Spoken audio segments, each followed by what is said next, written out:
大家好，我是扶摇，欢迎和我一起探索未解之谜。在今年4月的时候，我们做了一期有关赊刀人预言的节目，介绍了赊刀人的2则预言。其中一个预言说中国8月会下雪，当时大家都是抱着一个看看准不准的心态来对待这个预言的。毕竟8月在中国一般都是夏末秋初，正是热的时候，如果能刮几场大风，下几场大雨，凉快凉快都已经不错了，哪儿还能下雪呢？可是啊，凡事都是人算不如天算，今年8月中国还真的下雪了。今年8月20号，也就是黄历7月23，正值夏季，新疆的阿勒泰地区有很多山区出现了今年的第1场降雪。虽然说山区的温度一般都会比较低一些，但是当地的几个山区海拔都不高，一般说来是不会这么早下雪的。网上有一位旅游博主叫王小思，他常年活跃于新疆和西藏地区。20号，他在新疆富蕴县可可托海就见证了这一场意外。今年的雪比去年来得早，而且这场雪下了3-4个小时，而去年呢是一直到9月28号才出现了首次降雪。要知道，当新疆阿勒泰地区大雪纷飞的时候，中国其他的一些省市正在经历超高温的考验呢。比如说四川成都21号的高温就飙到了43.4摄氏度，重庆北碚国家级气象观测站18号最高气温达到了45摄氏度，刷新了有气象资料记录以来的日最高气温的极值。湖北、陕西、浙江、江苏等地也都是开启了炙烤模式。杭州从7月20号到8月18号30天连续高温，上海徐汇区甚至追平了100余年来的气温最高纪录。这个反差呢，实在是有一些大，也难怪有朋友在网上就调侃说，新疆这都下雪了，我们却还在高温中挣扎呢，让人情何以堪。对于这次新疆反常下雪的事情，有专业人士解释说这是所谓的来自于西伯利亚的强冷空气南下所致。不过不管是什么原因，赊刀人的谶语算是应验了，而这也让大家不由得对于赊刀人的另一个谶语更加上心了。在另一个谶语中，赊刀人说：集团崩，红船沉，坏人王绝灭，好人含冤得雪，他就会来收钱。关于时间点呢，赊刀人说不是今年腊月就是明年，过了明年就算没说准了，甚至连刀钱都不要了。当时很多人猜测这集团红船指的是什么，大家说法不一讨论的也是很热烈。我看到有的朋友说呢，这红船可能指的是在战争中沉没的莫斯科号，还有人说这集团指的应该是北约。当然啦，大家各种猜测有很多，还有人说这集团应该指的是集团政党的意思。无独有偶，英国有一位著名的预言家叫汉密尔顿·帕克，日前他也对于这个特殊的时间段做出了一个大胆的预言。9月1号，帕克在自己的 YouTube 频道上一语惊人，他说：我认为我们现在正处在一个非常非常关键的时刻。如果你跟随我的预言，你会记得我曾经多次说过，中国将会发生一场变革。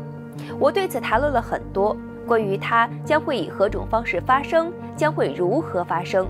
我认为预测一件事情何时发生是一件很难的事情，对于所有的预测者来说都是一件很难的事情。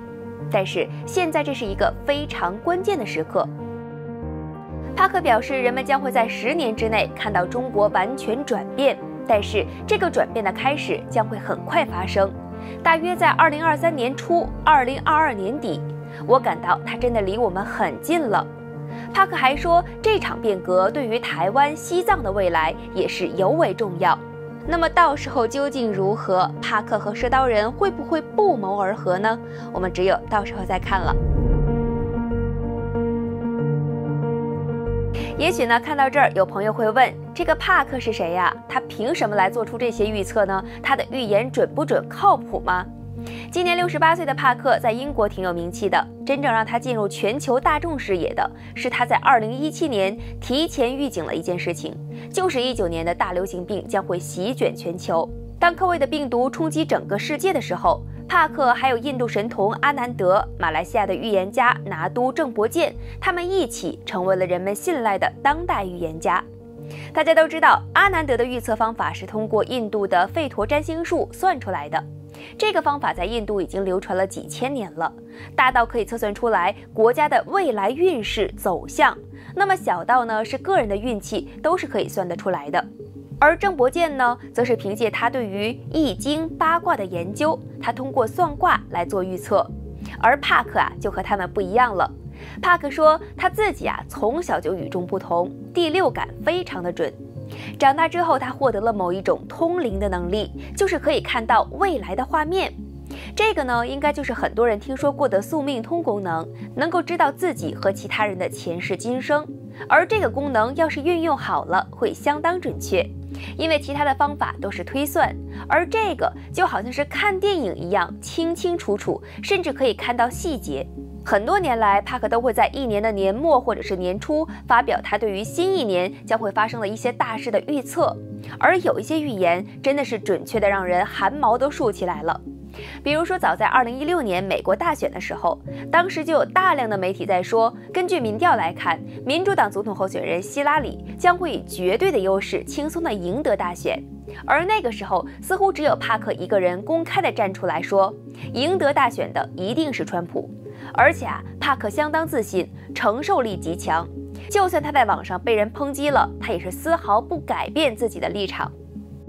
结果2016年大选结束，很多人眼镜碎了一地，而帕克老先生呢，则是笑傲江湖。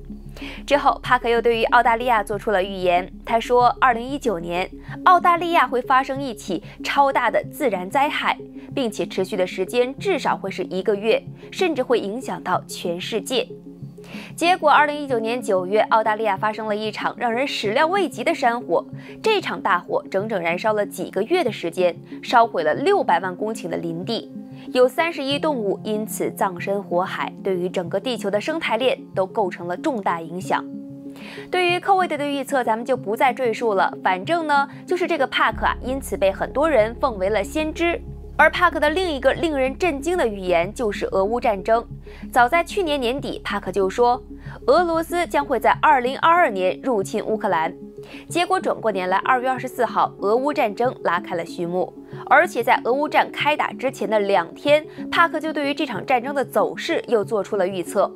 帕克说，整个欧洲都会参与到这场战争中来，几个欧洲大国，比如说英国德国法国他们都会支持乌克兰，而乌克兰人也会顽强的抵抗。然而，战争并不会像人们所期待的那样很快结束，大概会持续18个月到2年的时间。而现在呢，战争已经持续了半年，回过头来看看，不难发现，帕克的预测大部分都是准确的。那么至于战争结束的时间，我们也只有在战争结束之后再来看了。此外，帕克在2022年年初还预言说，今年英国将会发生一件大事。结果这件事情在前不久就刚刚应验了，那就是英国女王伊丽莎白2世去世了。帕克在年初时说，他认为英国女王的身体出现了问题。虽然英国王室并没有对外宣称，但是帕克呢，通过通灵知道了这件事。他当时表示说，在2022年年底，英国将不再有女王，并且之后王室内部将会出现令人眼花缭乱的宫廷戏码。查尔斯王子会被加冕成国王，而哈里和梅根最终也会离婚。英国呢，会有高阶级的人物被爆出丑闻。这里我们不得不感叹一下，帕克在预言时呢，和一般说话模棱两可的预言家是不一样的，他时常会精确到国家、地区，甚至是个人。可能这是因为他对于某一些事情、一些事件看得特别清楚，所以也就是尤为自信。那么在9月8号呢，英国女王是毫无预兆地传出了病危住院，并且最终不治去世的消息，享年96岁。而查尔斯王子也顺理成章地加冕成为国王。然而，英国王室随后会发生什么？女王的孙子辈会不会展开王位继承权的战争呢？2022年还没有走完，我们可以在后面接着看。对于2022年，帕克还说了哪些值得关注的预言呢？大家一定很感兴趣吧？关于美国政治局势，帕克认为2022年美国政坛将会发生很多变化。帕克似乎特别不看好拜登，他认为可能不到2022年底，拜登的任期就会结束。即便是他撑过了2022年，他也不能干满4年的任期。虽然外界觉得拜登是由于健康原因，确实可能存在一些提前离职的可能，但是呢，帕克说，拜登其实是会被民主党派抛弃。2022年美国的中期选举对于民主党来说会是一场灾难，民主党可能会失去很多参众两院的席位，而共和党则会夺取多数席位。而且呢，共和党在今年会有一位黑人女政治新星出现了，她很强势，或许会在2024年挑战川普，或许她还会和川普以及佛州州长德桑蒂斯结成超强的同盟。而在帕克看来，2024年确实是一个很特别的年份。那一年将会发生一件大事，而且东西方将会达到互相制衡的平衡点。关于经济问题，帕克表示，能源短缺会越来越突出，能源的中断现象也会越来越多，甚至就连纽约或者是芝加哥这样的大城市都可能会出现大面积断电的情况。此外呢，世界性的通货膨胀会在2022年延续，美国经济会在2022年的年初比较好，到年底时经济会下降。下降的原因和台海局势是有关系的。如果说双方擦枪走火，那么美国势必牵涉其中，美中贸易也会受到影响。关于疫情，帕克也有透露，他说病毒不会太快的结束，甚至是一直会与人类共存。这个情况在目前来看确实如此，中国大陆以外的地区已经基本接受了这个观点，就是与病毒共存。各个国家都在逐步解封，发现了一些新的病例，也不是如临大敌的状态。COVID 呢，在很大程度上被看作是一个大号的流感，在中国大陆情况也是一样。虽然当局是一直在采取清零政策，但是病毒依然是此消彼长，完全没有结束的态势。而关于极端气候，帕克认为2022年的极端天气只会比往年更多。他甚至预言说，地球可能会进入一个小冰期。今年夏天，欧洲和中国大陆的部分省市遭遇了前所未有的高温袭击，而人们常说一句话，就是夏天很热，冬天就会很冷。今年的冬天会不会超级冷？大家再等几个月就知道了。那么帕克的预言是不是100%的准确呢？